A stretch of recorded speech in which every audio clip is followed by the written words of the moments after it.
ગુરુ માતા સુદીક્ષાજી સાત સંગાથજી પ્રેમથી બોલજો ધન્ય નિરાકારજી। આજે આપણે ભય છોડવાનો ઉપાય બતાવીએ છીએ। મનોવૈજ્ઞાનિકો આ ભયને ફોબિયાને મુખ્યત્વે ત્રણ ભાગમાં વહેંચે છે। એક સાધારણ ભય કોઈ પણ પ્રાણીઓને જોઈને ઉપજતો હોય છે। પતિ કુમાર હોય, મોટો પોલીસ કમિશનર હોય, પણ ઘેર જ્યારે ઘરવાળી ખૂબ જ મિજાજી જ હોય તો આ પોલીસ અધિકારી પણ પોતાની પત્નીથી તેના કર્ક સ્વભાવથી ભય પામતો હોય છે। તે પત્ની ગમે તેટલી જબરી હોય, તે એક વાંદાથી કે ગરોળીથી ડરે છે। તો ખરેખર આપણે શ્રુતિઓમાં એવું કહેવામાં આવ્યું છે કે ભયાતું તપતી સૂર્ય, ભયાતું વહેતી મારુત। ભયથી સૂર્ય તપે છે, ભયથી જ પવન ચાલે છે, ભયથી જ આ અગ્નિ પ્રજળે છે, ભયથી જ વર્ષા વરસે છે। તેમના ભય સમષ્ટિ ભય હશે, પરંતુ આપણા સૌના સર્વસાધારણ જીવનમાં જે ભય છે તેનું વર્ણન રાજા ભર્તૃહરિએ તેમના ત્રિશંકોણ વિવેચનમાં ખૂબ સુંદર કર્યું છે ને કહ્યું છે કે ભોગને રોગનો ભય છે, રૂપવાનને વૃદ્ધાવસ્થાનો ભય છે, કુળવાનને પોતાની અવનીતિનો ભય છે, રાજાને શત્રુનો ભય હોય છે, વિદ્વાનોને પ્રતિક્ષણનો અને વાદીને સ્વાદીનો ભય હોય છે। પૂજ્ય બાપુજી મહાત્મા ગાંધીને પણ તેમના બાળપણમાં ભૂત પ્રેતનો જબરો ભય હતો।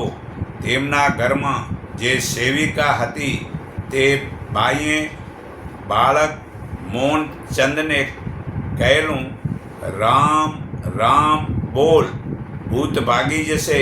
સાંજે શાળાએથી એકલા પાછા આવતા આંબલીવાળી શેરીમાં બાપુ ડરતા। વહેલી સવારે ટ્યુશનમાં જતાં પણ ડરતા, પરંતુ રામનું નામ રામબાણ ઔષધ પુરવાર થયું। ખરેખર તો આપણને જે વસ્તુ કે વિષયનો ભય હોય છે તેવું કશું હોતું જ નથી। આમ મોટા ભાગનો ભય માનસિક દુર્બળતા અથવા તો માનસિક શક્તિની અપરિપક્વતા જ છે। કોઈ પણ કાર્યમાં સત્ય ન હોય, આપણે આ સત્યને જાણતા હોઈએ અને અસત્ય પકડાઈ જશે તો તેનો ભય માનવાને થાય તે સ્વાભાવિક છે। જે વસ્તુ આપણી નથી ને આપણે તેની ચોરી કરીને પોતાની પાસે છુપાવી રાખીએ, પરંતુ આપણી આ ચોરી પકડાઈ જશે તો તેનો આપણને ભય હોય છે। આવું જે કાંઈ પણ ન કરવાનું કરીએ ત્યારે ન કરવું હોય તેમ જાણતા છતાં તે કરીએ છીએ, અને તેથી આપણી અંદર રહેલી અંતરચેતના આત્મા આ અસત્ય કે અયોગ્યનો સ્વીકાર કરતો નથી। તેથી આપણે ભય પામીએ છીએ। તો ખરેખર દૂધનો પોતાનો એક સ્વભાવ છે, પરંતુ દહીં કે ખટાશનો ખાટો પણ અડકી જાય તો દૂધ ફાટી જવાનું છે। તો ખરેખર આવું જ આપણા સૌના ચિત્ત ચેતનનું પણ ખરું। દરેક વ્યક્તિની અંતરચેતનાનો ઉભાર એક સરખો નથી હોતો। મનમાં રહેલી ધારણા વિચારોના સમૂહના બંધાયેલા સતરમાંથી થોડુંક પણ કંઈક આગળ પાછળ થાય તો આપણે ભય પામીએ છીએ। વસ્તુઓ, પદાર્થો, પ્રવૃત્તિઓ કે પરિસ્થિતિઓના કારણે આપણે ભય પામીએ છીએ। અંધારી રાતે સૂકા ઝાડના ઠૂંઠામાં ભૂતનો ભય ઉપજે છે. આ અંધારામાં પગમાં આપણાથી દોરડીમાં સર્પનો ભય ભાસે છે. ખતરો છે એવી ઊભી થયેલી ગેરસમજમાંથી જ ભય ઉપજે છે. તે પોતે જ ખતરનાક છે. ભય એ એક એવું માનસિક વલણ છે કે જે મનની પોતાની સમજમાં ગેરસમજણ ઊભી કરે છે. ભય અનેક જાતના હોય છે.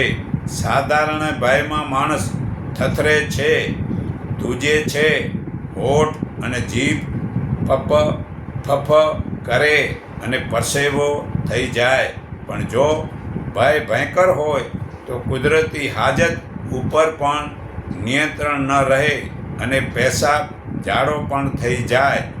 કોઈને ભૂત પ્રેતનો ભય હોય તો કોઈને બીમારીનો હોય, અથવા તો સૌથી મોટો ભય સમાજની નિંદાનો છે.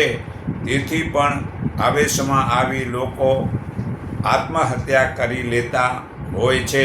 ખાસ કરીને આ નાની ઉંમરના લોકો કે જેને આપણે ટીન એજના લોકો કે યુવક યુવતીઓ, છોકરા છોકરીઓ કહીએ છીએ, તેઓ પણ આવા ભયના બેકાર ભરડામાં ભીસડાઈ મૃત્યુ પામતા હોય છે.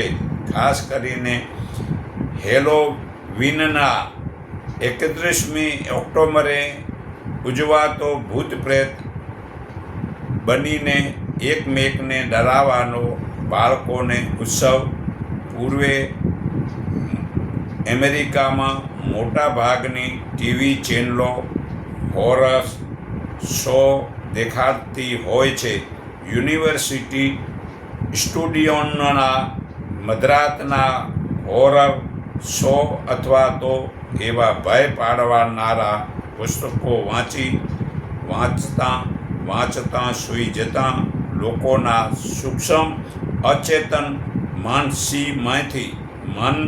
માનસમાંથી તંદ્રા એટલે નિંદ્રામાં સપનાવતા ઉપજેલા ભય આખું સપનું ભાસે, પરંતુ સપનાને અંતે ઉપજેલા ભયનો ક્લાઇમેક્સ સપનું જોનારને સપનામાં જ જાણે ઘટના સાચી હોય તેટલા ભયભીત કરી દે છે.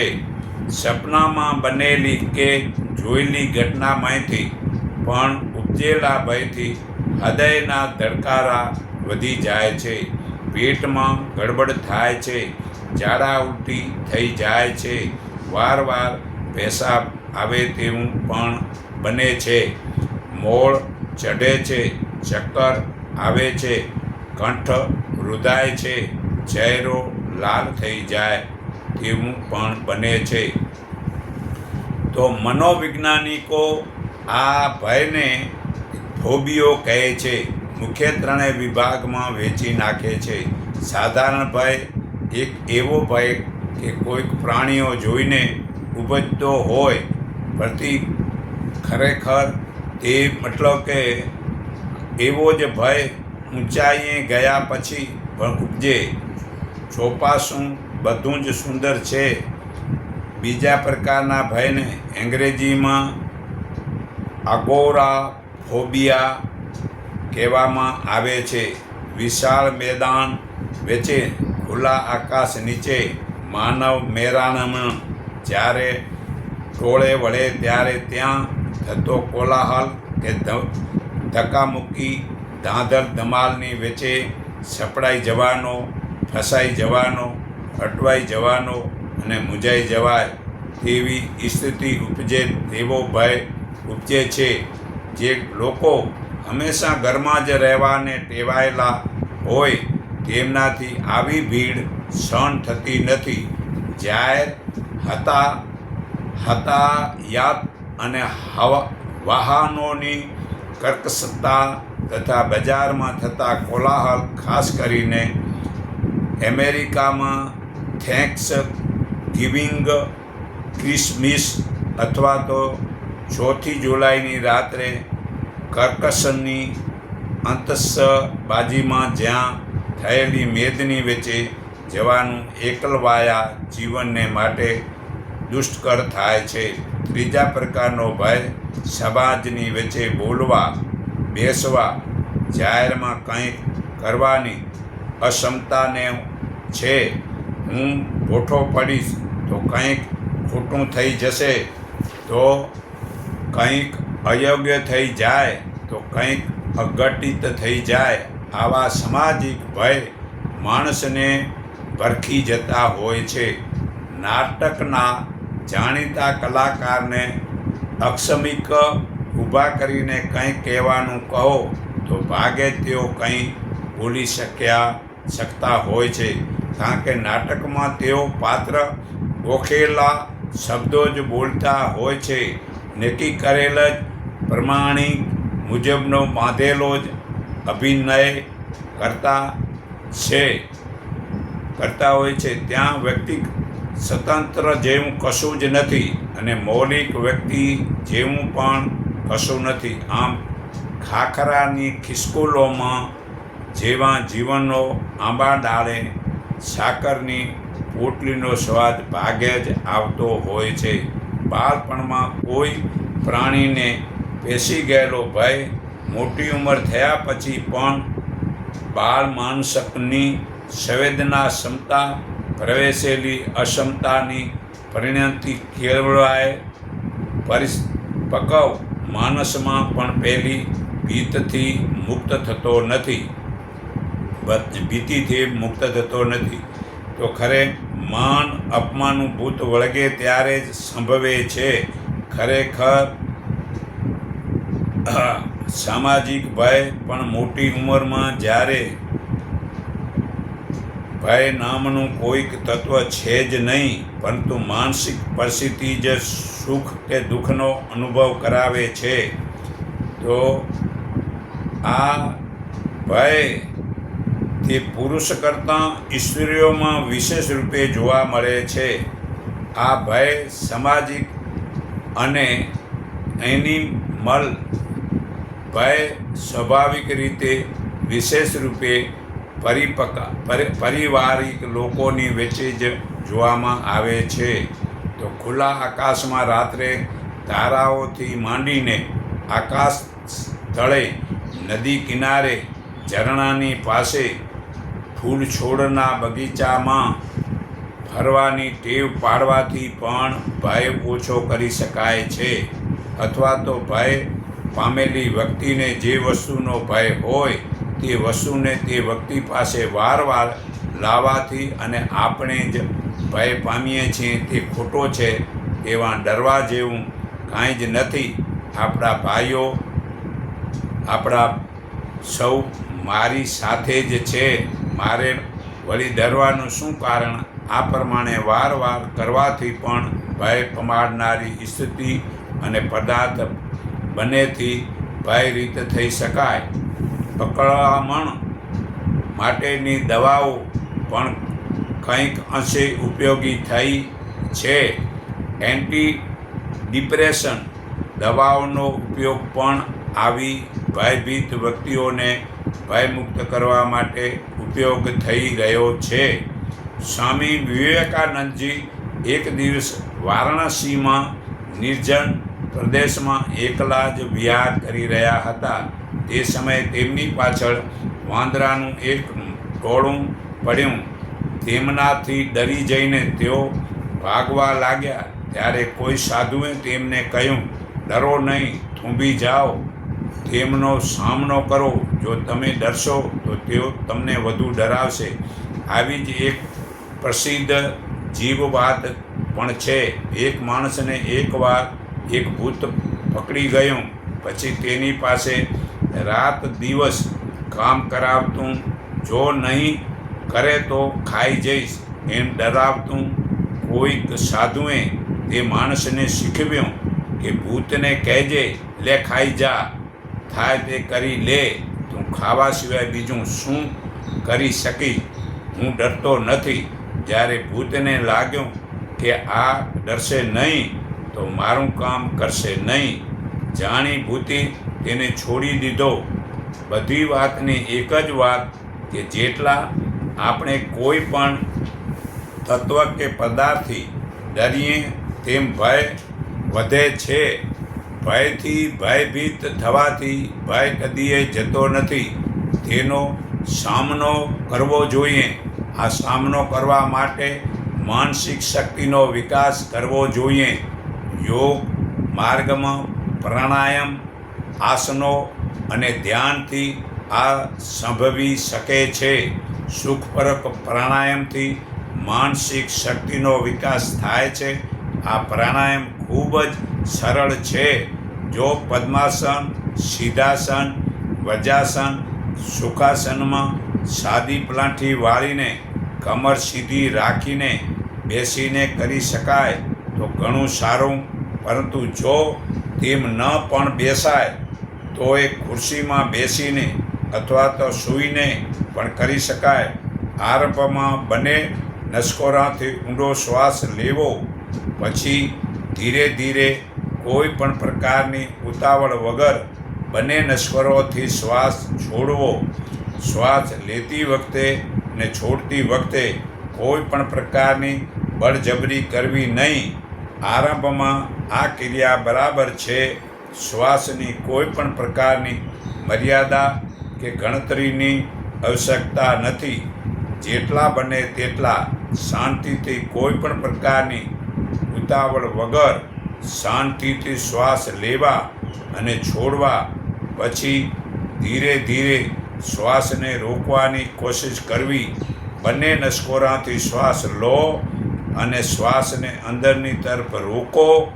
ત્યારબાદ બંને નસકોરાથી શાંતિપૂર્વક શ્વાસ છોડવો. શ્વાસ લઈએ તેને પૂર્વક રોકીએ તેને કુંભક અને છોડીએ તેને રેચક કહેવાય છે. જે શ્વાસને અંદર રોકીએ અને અંતરકુંભક અને બહાર રોકીએ તેને બાહ્ય કુંભક કહેવાય. પ્રત્યેક શ્વાસને પૂરક, કુંભક, રેચક અને કુંભકના સમય પ્રમાણનો નિયમ 1-4-2-4 છે. આવું આરંભમાં શક્ય ન બને તો ચિંતાનું કોઈ કારણ નથી. માત્ર શ્વાસ લો, છોડો. પ્રત્યેક શ્વાસ તમારી અંદર એક નવીનતા, ઉર્જા, ચેતના, આભામંડળના ઓરા, સ્ફૂર્તિ, આનંદના તરંગો, ઉત્સાહો લાવે છે. પ્રત્યેક બહાર જતો શ્વાસ તમારું સમગ્ર વિશ્વની મહત્તા સત્તા સાથે એકાઈ સાધી આપે છે. તમે એકલા નથી. તમારી સાથે સમગ્ર વિશ્વ સંકળાયેલું છે. ભયનું કોઈ કારણ નથી. શાંત સરોવરના એક છેડે પાણીમાં છબછબિયા કરીએ તો છેક દૂર સુધી તેના તરંગો જાય છે. તો સરોવરના એક છેડાનો સ્પર્શ સીધો છેડો પણ અનુભવે છે. અહીં ભારતમાં શિમલામાં ફરક પડે તો બરફમાં પડે છે અને છેક ગુજરાતમાં ઠંડીના મોજાં ફરી વળે તેવો અનુભવ કરીએ છીએ. જ્યારે પણ ભય લાગે ત્યારે તમે એકલા છો તે વિચારને મનમાંથી કાઢી નાખો. પરમાત્મા તમારી મોજૂદ છે. પછી હર વખત પરમાત્મા આપણું રક્ષણ કરે છે તો પછી ભય શાનો? તો ભય ન હોય ત્યારે પણ સતત એક સબળ વિચારને ધારણ કરો કે હું અનંત છું, હું આનંદ છું, હું ઉન્નત છું. શ્રી ગુરુ ગ્રંથ સાહેબની ગુરુવાણીના આરંભના પાઠોમાં જ કહેવામાં આવ્યું છે કે એક ઓમકાર કરતા પુરુષ અકાલ મૂર્ત નિર્ભય નિર્વૈર. એક ઓમકાર એટલે પરમાત્મા સત્ય છે. ઓમકારને જ પરમાત્મા સત્ય કહેવાય છે ને સત્યને જ પરમાત્મા કહેવાય છે. વિશ્વના કરતા પરમાત્મા છે. તેને કાળના બંધન નથી. તે સર્વત્ર છે, સર્વત્ર વિદ્યમાન છે. હજૂર છે અને સર્વશક્તિમાન છે, માટે નિર્ભય થઈને રહો વગેરે. તો ધ્યાનમાં બેસવાના નિયમિત અભ્યાસથી પણ નિર્ભયતા, નિર્દત્તા મળે છે.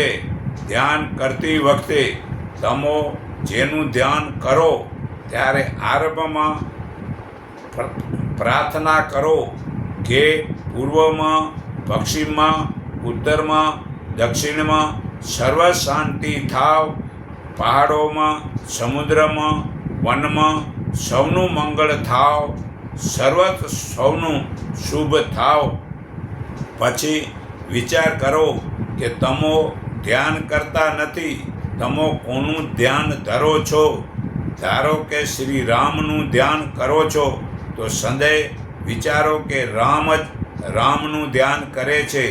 તમારું શરીર નથી, શ્રી રામનું શરીર છે.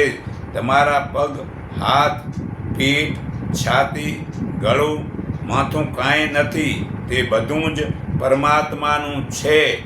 આ ક્રિયાને અંગન્યાસ અને કરન્યાસ કહેવામાં આવે છે.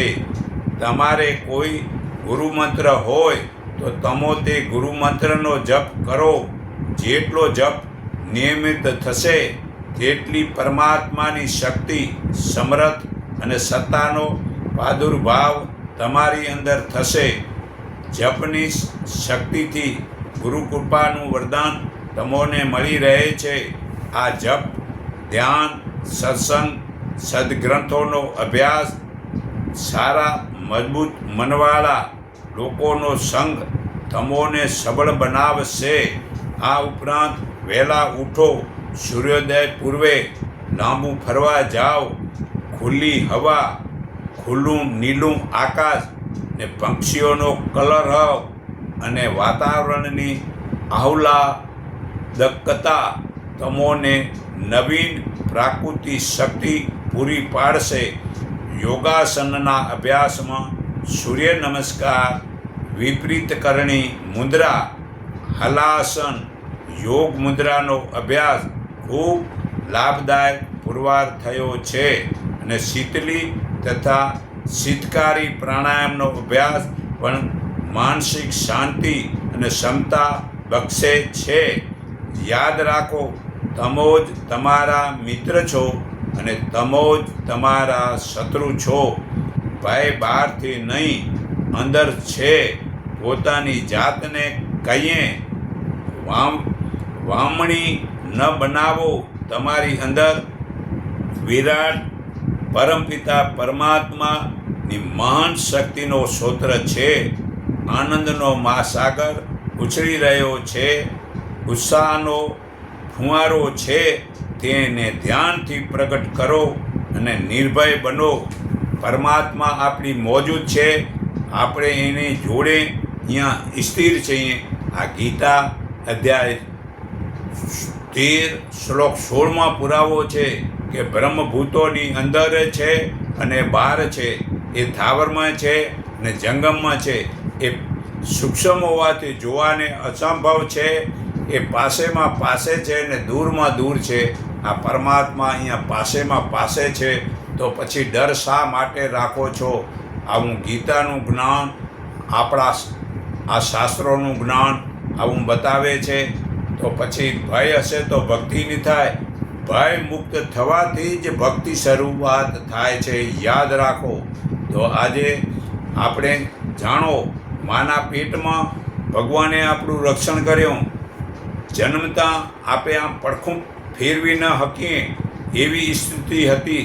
તે વખતે જો કાગડા, કૂતરા વગેરે આપણે મતલબ કે આંખ કાઢી ગયા હોત તો આપણે આપણું રક્ષણ તે વખતે પરમાત્માએ કર્યું છે અને હાલમાં પણ કરે છે. તો આજથી આ વિડીયો સાંભળી ભયમુક્ત થાવ અને પરમાત્મામાં સુરતા જોડો અને ધ્યાન વધારે કરો તો ભયમુક્ત થવાશે. આટલું કહી હું મારી વાણી વિરામું છું.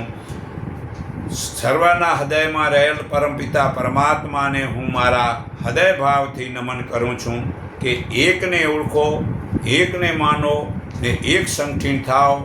એટલું કહી હું મારી વાણી વિરામું છું.